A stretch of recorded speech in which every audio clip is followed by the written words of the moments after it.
very good evening and welcome to Capital Connection, where we join the dots to give you the big picture for business in Africa. I'm Arnold Segawa.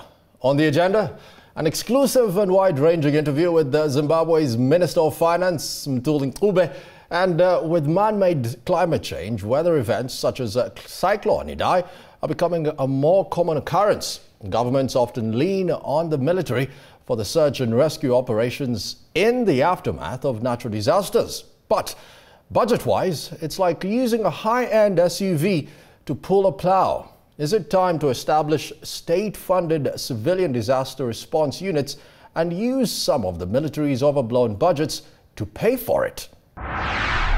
But first, all that personal information that you voluntarily put into the public domain through social media and other digital tools is being scooped up to assess your credit worthiness. Earlier, my colleague Godfrey Mutizwa spoke with Courtney Bentley, the CEO of Visibility. His company harvests public available personal information to assess your individual risk, and Godfrey first asked him how the system works. So we would traditionally get, for instance, what we would call a unique identifier. So that could be something like a business registration or an ID number, or even just a cell phone number. And we then input that into algorithms that we've built that go and analyze the alternative data associated with that unique identifier, and that produces a score. And we'll actually go through a score that we've done for Fifi. Yeah, so excellent for that. But so what are you looking at in terms of actually what goes into that algorithm? The activity of the person on social media? So that's a component of it. There are three core solutions that we work on. So the one is social credit risk. The other one is alternative credit risk minus the social credit risk. What is that? So when we look, or rather when we think about data that excludes social credit risk, you can imagine it's anything that's not related to something that's online, that's publicly available online. Okay. So we'd be thinking about things like accommodation-related data, levies, utilities, that type of information, which we've seen is definitely both positive and negative risk indicators when it comes to lending. Okay, so that's one portion of it. That's one portion of it. Yeah. The other side, when it comes to the social credit risk aspect of things, is where we would take, for instance, just a cell phone number. And what our algorithm does is it goes and finds every single piece of available information associated with that particular cell phone number. Right. It returns that to us in a quantitative way. So a good example would be Courtney has one Facebook account or three. It's fact. It's yes or it's no. Yeah. It's binary like that. And that's the second solution, and we pull all that information in to produce this predictive score, which we call a V-score. Okay. I have many questions. Let's fold some of them into the example that you have got for us here for one of our anchors here, Fifi Peter. So tell me what you found. Basically, just to give a bit of context, what we did for Fifi, with her consent. This is very important. I know there's a privacy question coming up. Yes, of course. So once we had that consent, what we basically did is take some very limited information. So we looked at things like a name, a surname, and a cell phone number. And we ran that into the model, and that pulled out all of her online activity. And then what we actually did on top of that is we supplemented it with some additional alternative data that you could get even more insight, just so that I could give you an idea of what further insight would sit underneath the data that we basically combined. So with that, we pulled out all of her, for instance, social media data, how many relationships she's got, to who, how are those connections made, and all of that that we can go through on the actual dashboard itself. So once that information was combined, you'll see that there on the left-hand side is a score, 86, so that means that she's auto-approved. So that basically means that it's a good risk. It's not. It's something that a financial services provider would want to actually, engage with for a particular product. What was the cutoff point? When are you? So anything that we see is kind of below sort of 70, but it's very dependent on the organization or the lender. So each type of lender will have a different risk appetite. Right. So that's kind of where that fits in. It's very much so a process of we need to sit with that FS provider and understand what is their risk appetite, because that'll determine the score. What about that person who says I've got two personas, the one for social media, the other one in my real life? Yes, a very good question. So one of the things that we factored into the algorithm is that when a profile is detected, so whether that is what we call a pseudo profile or an original profile, it pulls the information out of both. So you actually get a contrast in the sort of personalities, if I can call it, of both types of profiles. And each will either complement each other or it will totally negate one another. Sure. And that, again, feeds into the score. So in an environment where you do have two different profiles, we consider both, but we also look, for instance, at fraudulent activity. Yeah. So where somebody will have a particular type of profile here and something completely different somewhere else. And one more, how should I put it? One more issue perhaps in terms of just your overall, the overall insight that you provide, yeah? Yeah. So we gave 4 examples, and I'm going to focus on the vehicle and asset finance one. Yeah. You'll see in South Africa that, I mean, with the economic situation that we sit with, that particular sector is under enormous strain. And the importance of having more data, more quality data than less is extremely important, I think, for any financial services provider at this point in time. So in that particular segment that we're demonstrating, there are 3 categories that we highlighted. So there's a probability to quote the client, and this is obviously from the corporate's perspective. Right. So now I've taken all the data and now we're saying, okay, probability to quote, probability of default, and then probability of uptake. Absolutely. So those are sort of the different insights that you can gain out of that. Absolutely. Final question. What about the privacy issues here? Because I'm seeing here that you are actually accessing this information. You could access this information without the permission of the person. So first of all, permission is number one. So our approach to this is we have to have consent for any type of data that we pull.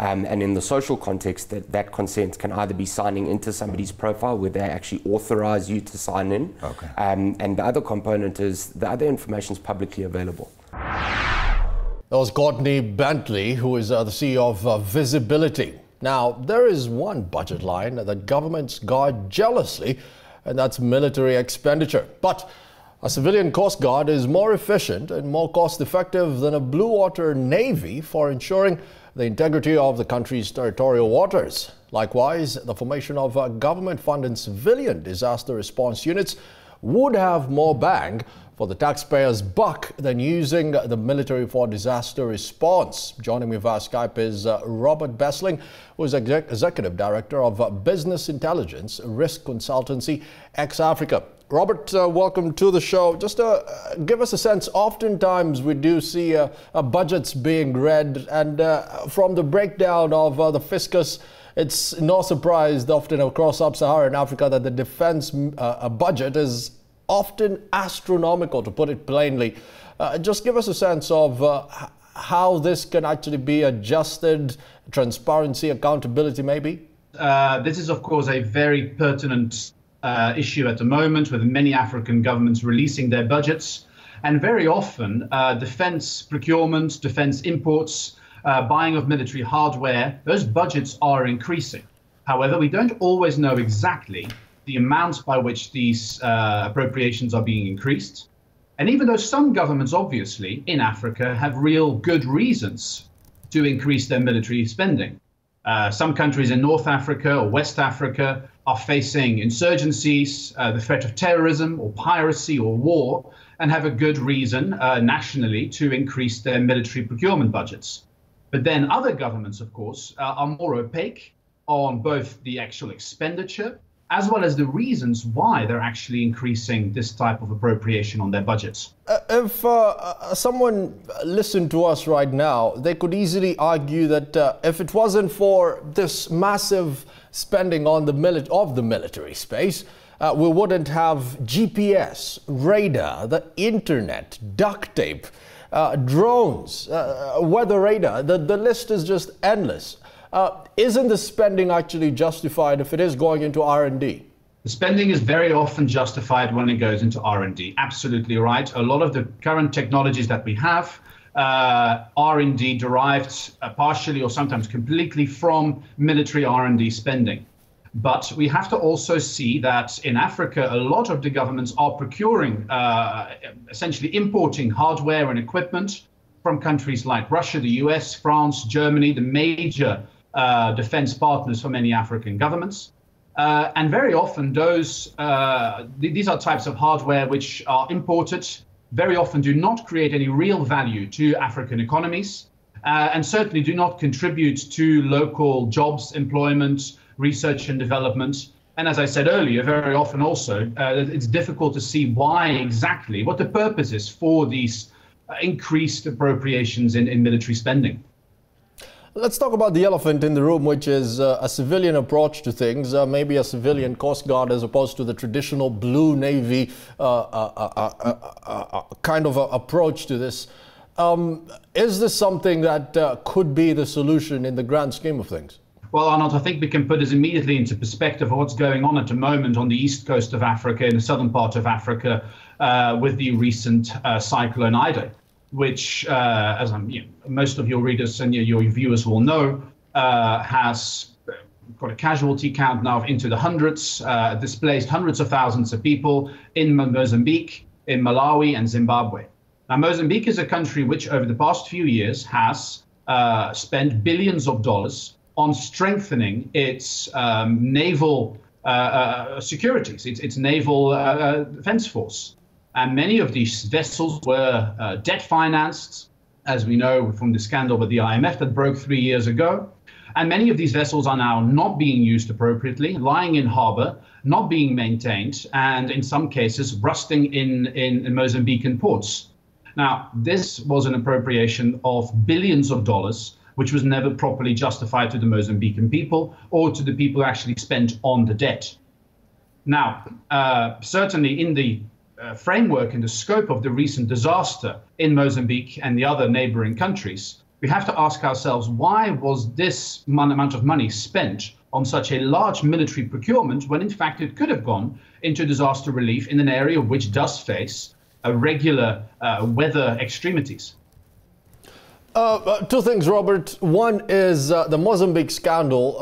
The way the government actually justified this was more about having a space onto the tuna spectrum, and investing in that side. Then the other thing that we could just briefly touch, Robert, is the fact that this could actually breed vigilantism. Is this something that you actually agree with, very briefly? First of all, in terms of the tuna fishing fleets, the tuna fishing fleet was procured in the same types of appropriations the Mozambican government spent in 2016 and before that as its military defense budget. And just like the naval ships, they were not, the tuna fishing fleets are also similarly not being used at the moment. In terms of the issue of vigilantism, there is certainly a precedent for that, as we are seeing in northern Mozambique, for example, with some of the insurgency elements we're seeing in the north of the country. Robert, many thanks for making time to speak to us. A very insightful conversation indeed. That was Robert Besling, who is Executive Director of the Business Intelligence Risk Consultancy firm X Africa. Coming up after the break, an exclusive interview with Zimbabwe's Minister of Finance, Mthuli Ncube. Up next.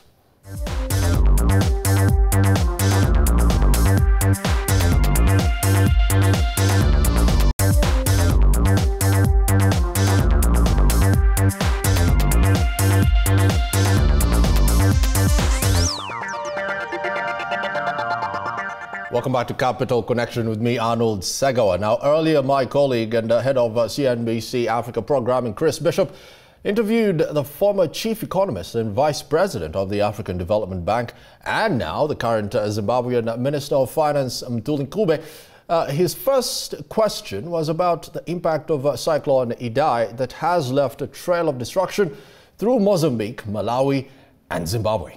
I think one thing that's been plaguing your country and neighbouring Mozambique is this terrible cyclone that's been ripping through your part of the continent. What exactly is your government trying to do to help your people? The cyclone was unexpected, as you can imagine. It's really what we call a black swan event. Almost out of nowhere, it causes major devastation, loss of life, economic impact, and things like that. So it is having an impact on the economy, as you can imagine. Already we've allocated $50 million towards it, and we know that the cost of rebuilding bridges, schools, and so forth is going to be higher.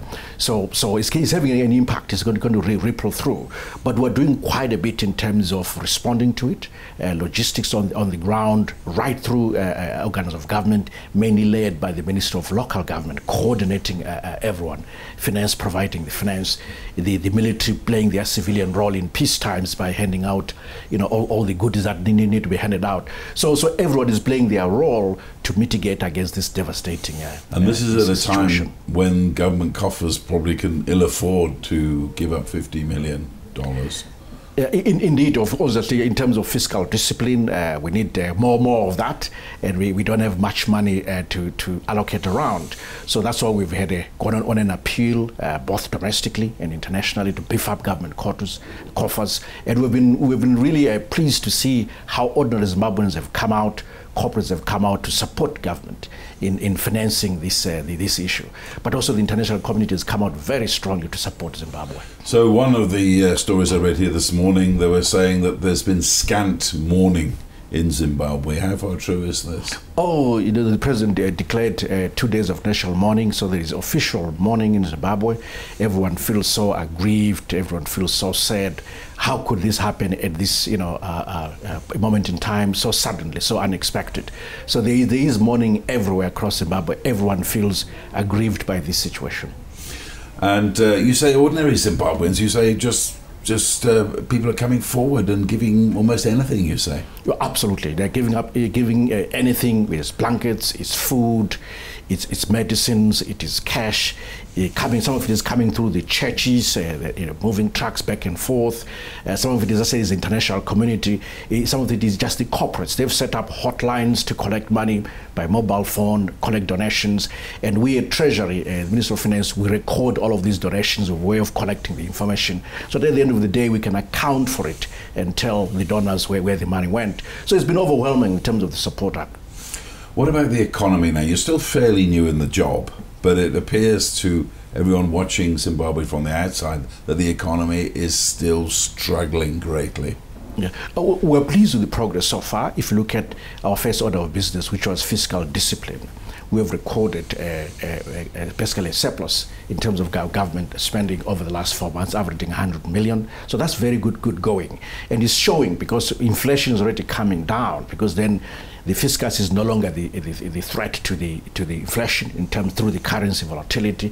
So inflation, for instance, in February was 1.7%. That's very good going in terms of month-on-month inflation. Year-on-year is still high. It will still stay high until September, and then collapse in October. Things are really beginning to stabilize. I'm very happy with the macro framework. Absolutely happy. On the monetary front, again, we are seeing that the introduction of a market-based exchange rate again will further stabilize the economy. Talk a bit more about that in a minute, but in terms of fiscal discipline, what other cuts do you think you might make in the next year to consolidate things? Well, we continue to make cuts in terms of government waste, government expenditure around the wage bill. For example, the way we handle bonuses, for example, we've cut that down by 25%. The way we handle the vehicles, because that's also quite a big leakage. The way we're going to rationalize civil servants right across government. All of that is a source of savings for government. But of course, we did something else. We also expanded the tax base by introducing an electronic transactions tax of 2%. That has been very helpful in making sure there's better compliance on the tax front, and that has boosted our coffers. So everything is coming together on the fiscal branch, and I'm very pleased. In terms of cutting your cloth to suit your pocket, well, I mean, I remember when I was working there in the 90s, the government used to spend a vast amount of money on brand new Mercedes. They used to spend on first-class travel. They used to spend on a lot of things. What have you done about that since you took over? Oh, we've cut back on all of that. In fact, if you look at our budget deficit for 2018, it's about 11% of GDP. I'm determined that this year is 5% of GDP, and everything is pointing in that direction. If already we're recording surpluses month on month, that's already pointing towards a very tough fiscal discipline environment. So I think we'll achieve it. So everything is coming together very nicely. There's no problem. There's political will, there's political support for what we're trying to do on the financial front. Well, how displeased are some of your fellow ministers having to travel in economy class, say, to New York? Well, some of them are still traveling business class for a good reason, if it's a long haul. But usually when we do that, it's because we're trying to re-engage with the global community, the international community. We need, talk to all our partners. That's one of the reasons why I'm here in South Africa today, because we're trying to raise a Zimbabwe bond, which I can explain in more detail in the fullness of time is how we want to run that. But we're re-engaging with everyone around the world, so we have to do some travel, so it is money well spent. So you're here to launch this bond. How exactly, just give us an idea of how much you're looking for and how it's going to work. Our target is 5 billion rands at the minimum, and it's targeted really at the Zimbabwe private sector. But there's an innovation. We're trying to raise the capital from the South African private sector and then try to work with the South African government, South African Treasury, to see if a guarantee can be provided so that we can lower the risk premium for Zimbabwe. Then the resources will then be on lent to the Zimbabwe private sector. But the monies won't actually leave South Africa, because Zimbabwe companies are importing from South Africa, whether it's equipment or machinery. So the money will circulate within South Africa, but for the benefit of the Zimbabwe companies and their partnership with South Africa. It's a very innovative bond that I'm pursuing here. And what will be the challenges there and the difficulties you might face with that, apart from the fact maybe industry here saying no or Treasury saying no here? Oh, no, it will be. I don't think industry will say no, because in a sense the South African companies are already exposed to Zimbabwe. They have subsidiaries in Zimbabwe, for a start. Zimbabwe is the largest trading partner for these companies within the region, at least Southern Africa. So there's already a relationship. The issue may just be pricing, that perhaps the bond may be overly priced. We may feel maybe it's too high. But let's see what the market says. We're planning to appoint, obviously, a financial advisor, a lead arranger, to make sure they can put it all together for us. And of course, we'll speak to our partners within the South African government to see if there could be. And here in Johannesburg, you'll have a person working for you. Oh, absolutely. Yeah. We have a couple of banks who are working with us on this already. But you have to accept there's still a lot of skepticism about the progress that Zimbabwe's made in the post-Mugabe years. A lot of people are still saying that the economy, as far as they can see, is crumbling. There's very low growth. What do you say to that? Actually, we're very surprised by the growth figures for 2018. Literally on Friday, when I left Zimbabwe, we were expecting a growth rate of something like just over 4% for 2018. But I think we're going to be surprised on the upside. What really happened with all the panic buying at the end of the year, that's pushed up our consumption, and growth will be closer to 6%. That's serious growth in the midst of what we could call a crisis. So growth in Zimbabwe is far from fragile. But this year, 2019, we talked earlier about the cyclone. Another issue is the drought. The El Nino impact is having an impact, cyclone and then a drought. So that's an issue for growth, and that is beyond Zimbabwe's control, really. But again, we're determined to make sure that we ramp up our winter crop program, especially for maize and wheat, in areas where we can irrigate, so as to minimize the amount of imports in terms of food and so forth. We grow it locally, and that has usually a 3 times multiply effect right through the economy. What do you fear might happen with this drought, and when will we be looking for that? The drought already, there are signs of it already. It's already showing, so it will be clearer in the next couple of months as to what its impact is. And then we're actually trying to measure that and then put that in our growth focus. So we're doing that as I speak. But at the same time, there are other sectors that are going to do well this year, such as mining, for example. Before, we had an exchange rate of 1:1 to the US dollar. As of Friday, an exchange rate of close to 3 to the US dollar. So that alone is a huge boost for the mining sector. So we'll see mining sector revenues ramp up quite a bit. So while agriculture is under pressure because of the weather, mining is on the up. Tourism is always an incredible performer. You couldn't get a booking in Victoria Falls over Christmas, frankly, because it's just Zimbabwe is such a popular destination. Also, we thank South Africa for marketing Victoria Falls as one of their own destinations. It's fabulous. We get marketing everywhere for Zimbabwe destinations. So I'm a lot more bullish about the economy than most people think, even in the face of a drought. What are your biggest problems that you're facing? Well, the issue really is how to create jobs fast enough. Every country in the world struggles with job creation, especially jobs for the youth. It's not easy. It starts with the education system. Are you spilling out graduates out of the system that are job ready or not? What is the level of their skills? Do they have vocational training skills or artisanal skills? And that's a very big, long gestation issue. And then number two, what incentives do you provide to companies for training, for apprenticeships? It's a whole agenda, and I don't think we've even begun in Zimbabwe on it. To me, that's the issue. Really, is job creation.